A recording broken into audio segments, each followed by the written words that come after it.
নতুন ভিডিও সবার আগে পেতে চোখ রাখুন। ইসলামী দৃষ্টিকোণ থেকে কোনো মানুষকে অন্যায়ভাবে বা জোরপূর্বক বশীকরণ বা নিজের করে নেওয়ার কোনো বৈধ দোয়া বা আমল নেই।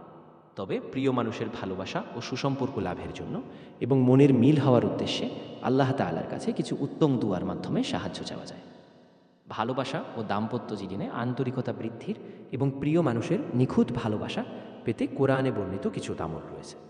দয়াময়ী আল্লাহ তাআলার গুণবাচক নাম প্রতিদিন নামাজের পর আল্লাহ তাআলার পবিত্র নাম ইয়াওয়াদুদ ২১ বার পাঠ করে পানিতে বা কোনো মিষ্টি জাতীয় খাদ্যে ফু দিয়ে প্রিয় ব্যক্তিকে পান করানো বা খাওয়ানো যেতে পারে, যাতে উভয়ের মধ্যে মহব্বত প্রপন্ন হয়।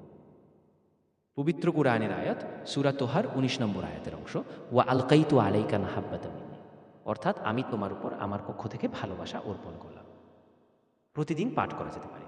বিশেষ সতর্কতা: বশীকরণ বা সম্মোহনের নামে বিভিন্ন কুফরি কালাম, তাবিজ, কবজ বা শিরকপূর্ণ উপায় অবলম্বন করা সম্পূর্ণ হারাম। যে কোনো হজত বা নেক মকসুদের জন্য কেবল একনিষ্ঠভাবে আল্লাহ তাআলার কাছেই সাহায্য প্রার্থনা করা উচিত। পবিত্র কোরআনের বিভিন্ন দোয়া ও আমল সম্পর্কে বিস্তারিত জানতে নির্ভরযোগ্য ইসলামিক স্কলার বা আলিমদের কাছ থেকে শিক্ষা নেওয়া উচিত। এছাড়াও সঠিক ও বিশুদ্ধ দোয়ার উচ্চারণের জন্য ইসলামিক ফাউন্ডেশন বা গ্রহণযোগ্য প্রকাশনের দুয়ার বইগুলো অনুসরণ করা যেতে পারে।